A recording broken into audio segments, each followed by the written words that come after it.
वाजो वेखना बिन कन्ना सुनना पैरा वाजो चलना बिन हथा करना जीवा वाजो बोलना यू जीवित मरना नानक हुक्म पछाण तो जा खसमे नो मिलना।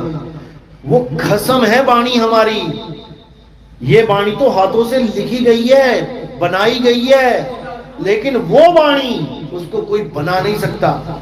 इसलिए उसको बोला गया है धुर की वाणी आई जिन सगली चिंत मिटाई। सगली चिंत क्या है? सबसे बड़ी चिंता क्या है? LIC पूरी होने वाली है, उसका पैसा मिलेगा। ये लड़का नहीं हो रहा, लड़की हो जा रही है, वो चिंता है।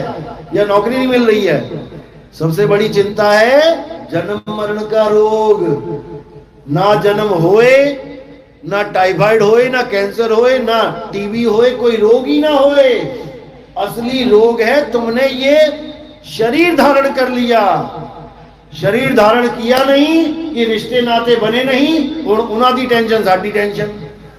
पहला टेंशन कुड़ी हो गई, उसके बाद कुड़ी का ब्याह करता, दूसरी टेंशन उत्थे सुखी नहीं है, ले लो स्वाद। शरीर का स्वाद यही है। शरीर का रोग ही सबसे बड़ा रोग है, और ये रोग कब खत्म होगा? जब धुर की वाणी से जुड़ोगे। और वो धुर की वाणी हिंदी, पंजाबी, उर्दू, फारसी की नहीं है, वो धुर की वाणी अलग ही चीज है। जब उसके साथ जुड़ोगे तब समझ में आएगा ये शब्द होता क्या है। तो इसलिए संतों को केवल गुरु मानो, संतों को परमात्मा नहीं मानना है। संतों मतलब ये शरीर को संत मत समझ लेना। संत क्या है? संत हमारी आत्मा, हम संतन के जीव, और संतन हम में रम रहे, जीव माखन में घीव। संत असल में आत्मा होता है। जब आप ये फूल चढ़ा रहे हो, कुछ आरती कर रहे हो, फूल चढ़ा रहे हो, ये शरीर को नहीं चढ़ रहे हैं, ये आत्मदेव को चढ़ रहे हैं जो ज्ञान दे रहा है। शरीर ज्ञान नहीं देता किसी को। शरीर तो ढांचा है, मकान है। मकान कभी बोलते नहीं है, मकान में जो रहता है वो बोलता है, उसकी आवाज आती है। दरवाजे बंद हो और चाचा जी का मकान हो, बोलो आप चाचा जी क्या हाल है, अंदर से आवाज आएगी ठीक है पुत्र। तो मकान बोला क्या? मकान बोला कि चाचा बोला? इसी प्रकार ये जो बोल रहा है, ये शरीर बोल रहा है कि आत्मा बोल रही है? आत्मा बोल रही है। तो ये माला शरीर पे क्यों चढ़ा दी भाई? क्योंकि असल के साथ नकल भी चलता है। कब तक? जब तक ये जुड़े हुए हैं। जैसे ही आत्मा अलग हो गई, अब कौन चढ़ाएगा इसको? अब इसको जलाएंगे, अब इसको दफनाएंगे।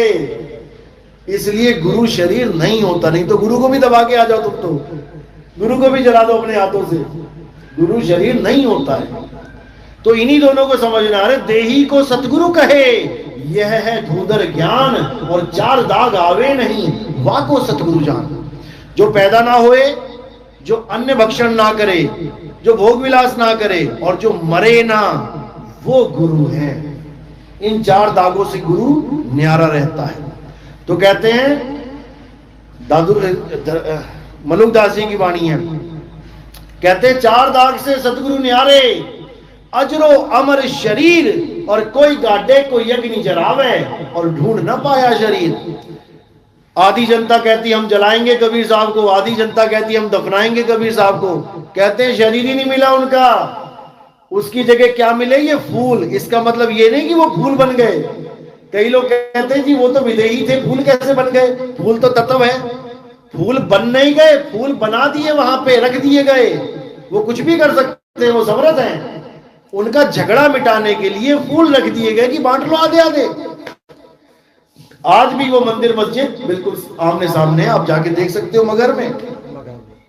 तो संतों ने जाते जाते भी झगड़ा खत्म किया, लेकिन लोगों ने संतों के जाने के बाद फिर झगड़ा खड़ा कर दिया कि अल्लाह बड़ा राम बड़ा है। सारी उम्र यही समझाते रहे कि भाई अल्लाह वाहिगुरु राम गॉड एक है, लेकिन केवल बोलने में एक रखा सबने।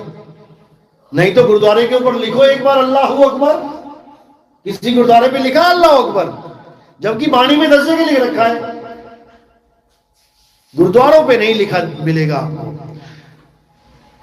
मुसलमान भी कह रहा है कि अल्लाह एक है, लेकिन अपनी मस्जिद पे गॉड लिख के दिखाए, एक भी मस्जिद पे आपको गॉड नहीं लिखा मिलेगा। क्योंकि इन लोगों ने अंदर ही अंदर तो मान लिया है, लेकिन ये बाहर से नहीं मान पा रहे हैं। बाणी पढ़ के तो मान लिया है, लेकिन ये बाहर से नहीं मान सकते। बाहर से अगर ये मान लेंगे तो ये सब एक हो जाएगा। इसीलिए दो के झगड़े पे कबीर साहब ने बोला, कहो रे दो जगदीश कहां से आया, कहो कौन बोराया। कौन पागल हो गया, किसने धतूरा खा लिया, जो कह रहा है अल्लाह वाहिगुरु गॉड अलग अलग है। ये एक ही है। हमें अब ऐसा गुरु चाहिए जो इन सबको एक कर दे। इन सबको तो एक करे करे, तुम्हें और परमात्मा को भी एक कर दे। आत्म परमात्म एको करे, अंतर की दुविधा अंतर मरे। ये जो दुविधा है यही जन्म का कारण है। जब तक आप परमात्मा को ढूंढ रहे हो तब तक आप जन्म लोगे बार बार, और जब आप आत्मा को पालोगे तो परमात्मा खुद हो जाओगे।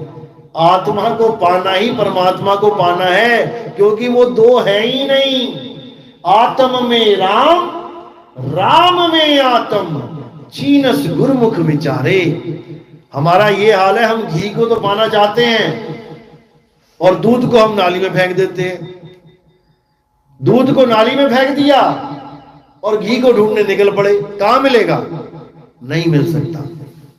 जब तुम्हें दूध की कदर आ जाएगी कि भैया दूध में घी छुपा हुआ है, और उसको मथने वाला, उसको जानने वाला गुरु मिल जाएगा, तब तुम्हें उस दूध में ही घी की प्राप्ति हो जाएगी और वो दूध ही घी हो जाएगा।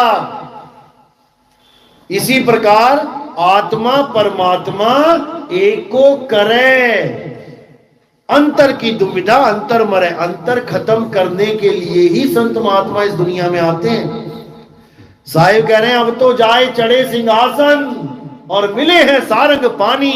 राम कबीरा एक भय है, दो का है। अगर दो हैं तो फिर अज्ञान है। राम कबीरा एक भय हैं, कोई न सके पहचानी। जब राम कबीरा एक हो गए तो आप और राम एक क्यों नहीं हो सकते? जब राम में कबीर जी समा गए तो आप क्यों नहीं समा सकते? आप भी समाओगे, लेकिन शरीर नहीं समाएगा कि तुम शरीर को सोच रहे हो कि मेरा शरीर समा जाएगा। शरीर तो यही रह जाएगा। समाने वाली चीज है सूरत। सूरत समाए शब्द में, वाको काल ना खाए। यही समझा समझा के कबीर साहब चले गए। लेकिन इन कबीर पंथियों ने फिर क्या कर दिया, दे मूर्तियां, दे मूर्तियां। पत्थर से काम नहीं चला, संगमरमर की ले आए। संगमरमर भी फीकी पड़ गई, चांदियों की बना दी। चांदी फीकी पड़ गई और सोने की लगी हुई बनाने में। अरे इससे कुछ होने वाला नहीं है भाई। पाथर पूजे हरि मिले तो मैं पूजू पहाड़, और उससे ये चाकी भली पीस खाए संसार। कबीर साहब